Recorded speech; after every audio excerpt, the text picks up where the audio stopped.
Orange County NORML. In the studio today we have Dwayne Roberts. Dwayne, thanks for joining us. Thank you for inviting me here. Oh yeah, very well. Dwayne is running for the Green Party nomination for the Senate seat against Barbara Boxer. Thanks for being with us, Dwayne. Can you tell us a little bit about yourself and where you're from? Well, I'm from Anaheim, California. I was born in Burbank and I'm a lifelong Southern California resident. I've lived in Orange County for most of my life. I've been a community activist involved in a number of different issues, ranging from fighting for affordable housing, dealing with things like police brutality, and holding public officials accountable for their actions, among a number of different issues. Very good. So can you tell us a little bit why you decided to run for this seat?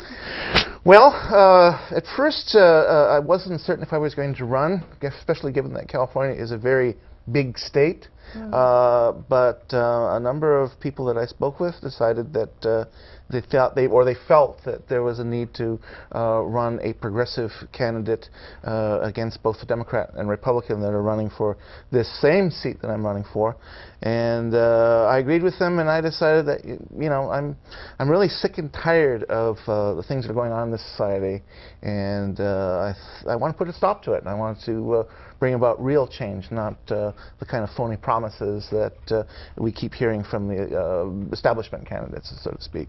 Very good. Can you tell us what some of your positions are, some of your key issues, your themes of your campaign? Well, one issue I favor is, of course, the legalization of marijuana. Okay. According to the statistics compiled by the U.S. Department of Justice, approximately 800,000 people are arrested each year for growing, selling, and consuming a plant which the evidence suggests is far less dangerous than legal drugs such as alcohol, tobacco, and some prescription pharmaceuticals.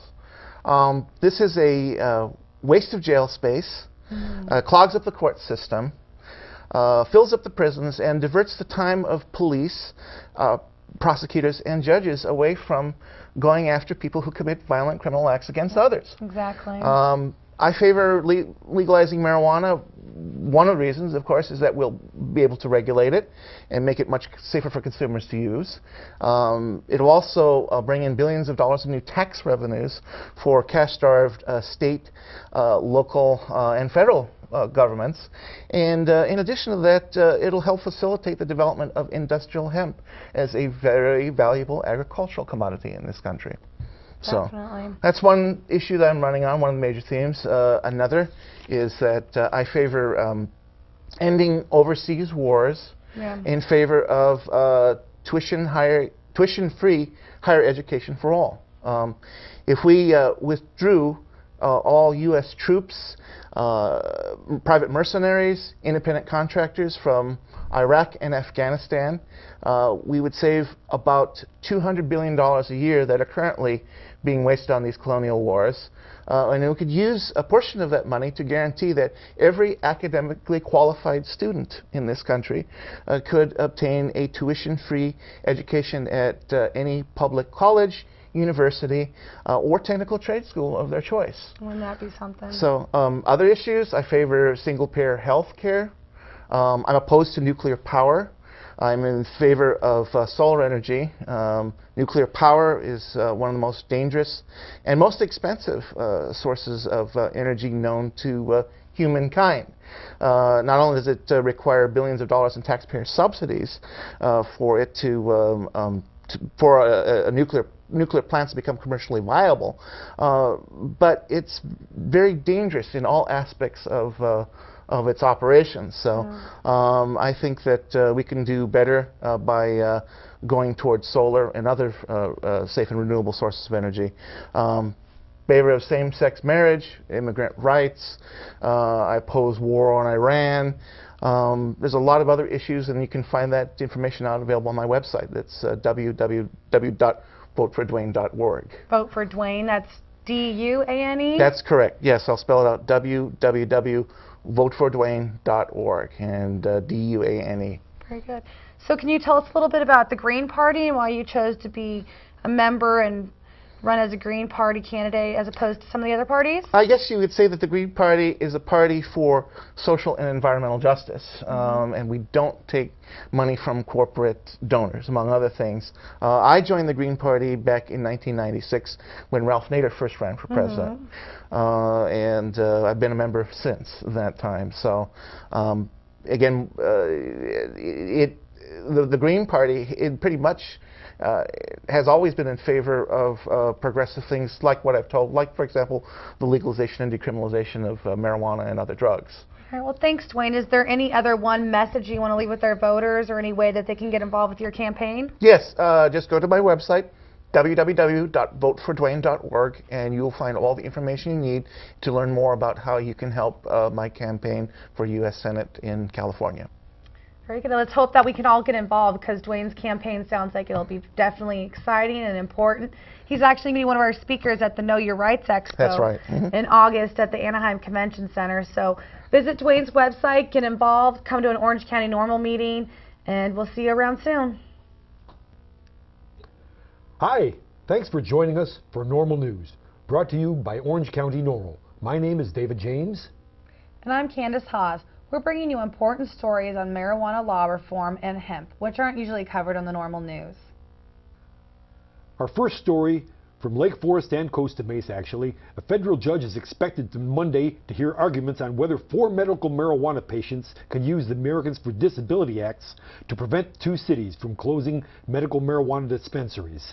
The lawsuit is being filed against Lake Forest and Costa Mesa on behalf of Orange County residents Marla James, Wayne Washington, James Armentrout, and Charles Daniel DeJong.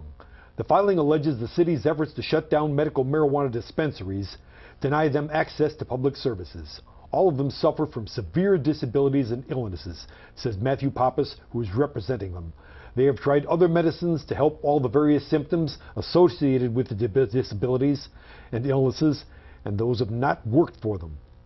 The 4 are asking the court to temporarily prevent the cities from taking any further action against collectives, bar the cities from violating the rights of qualified people under the ADA, award damages for past actions in violations of the ADA, and award attorneys' fees.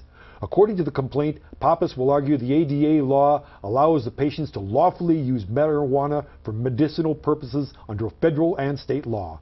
Attorney Jeffrey Dunn, who represents Lake Forest, said federal law does not allow the use of marijuana for medicinal purposes.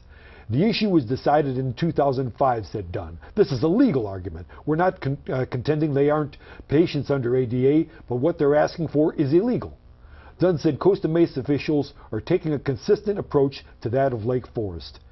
In September, Lake Forest sued 35 people in the city, including medicinal marijuana dispensary owners and retail landowners who rented space to them. Since then, some of the collectives have shut down, including ones that were raided by the Orange County Sheriff's Department. The city is involved in several lawsuits targeting clusters of marijuana collectives based on their locations and ownership.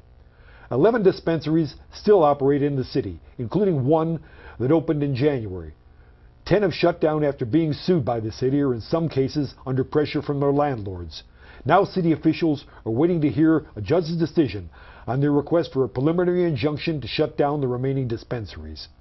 Costa Mesa officials are working to deal with a growing number of collectives and dispensaries sprouting up in commercial and industrial areas, citing the city's 2005 ordinance that bans such shops in the city.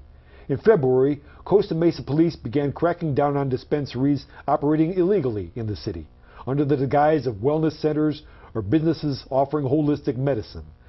The city's police and code enforcement officers have given out 48-hour cease and desist letters to shops, along with arresting some shop owners for marijuana sales and possession. 56% of Californians believe that the state of California should legalize the use of marijuana. According to a survey poll of 500